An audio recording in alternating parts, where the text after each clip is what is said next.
Please, daughter, help me. This firewood is so heavy, and I'm so tired. You dirty, wretched thing! Do you know how much this cloth cost? Do you have any idea who I am? Please, I meant no harm. They say beauty can be a curse when it becomes a crown too heavy for the heart to bear. In the village of Adesina, nestled between rolling hills and dense forests, where the ancient Iroko trees touched the clouds, there lived girls so beautiful that travelers would sometimes lose their way just watching them pass.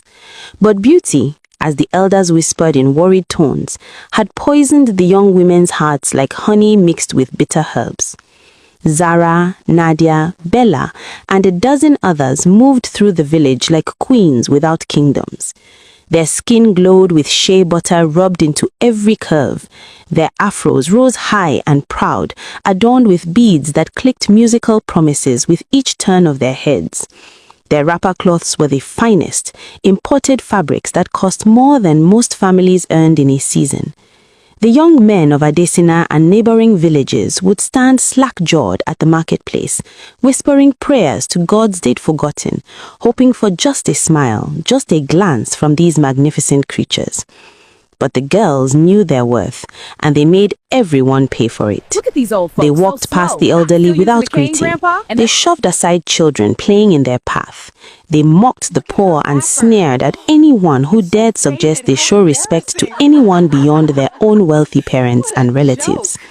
The village chief had spoken to their families, but what could he do?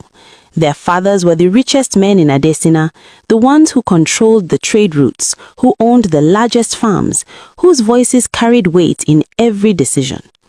Let them be young, the rich fathers would say, waving dismissive hand heavy with gold rings. Beauty is meant to be admired, not hidden behind false humility. And so, the beautiful girls grew more prideful with each passing moon. Among all these peacocks strutted one small, quiet sparrow named Amara. She lived in a mud house at the edge of the village with her father, Papa Chike, a man whose back had bent early from carrying loads for others, whose hands were cracked like dry river beds from work that never quite paid enough. Amara's mother had died bringing her into this world, and Papa Chike had raised his daughter alone, pouring all his love into her like water into parched soil. Amara wore the same 2 wrapper cloths, faded from washing in the stream.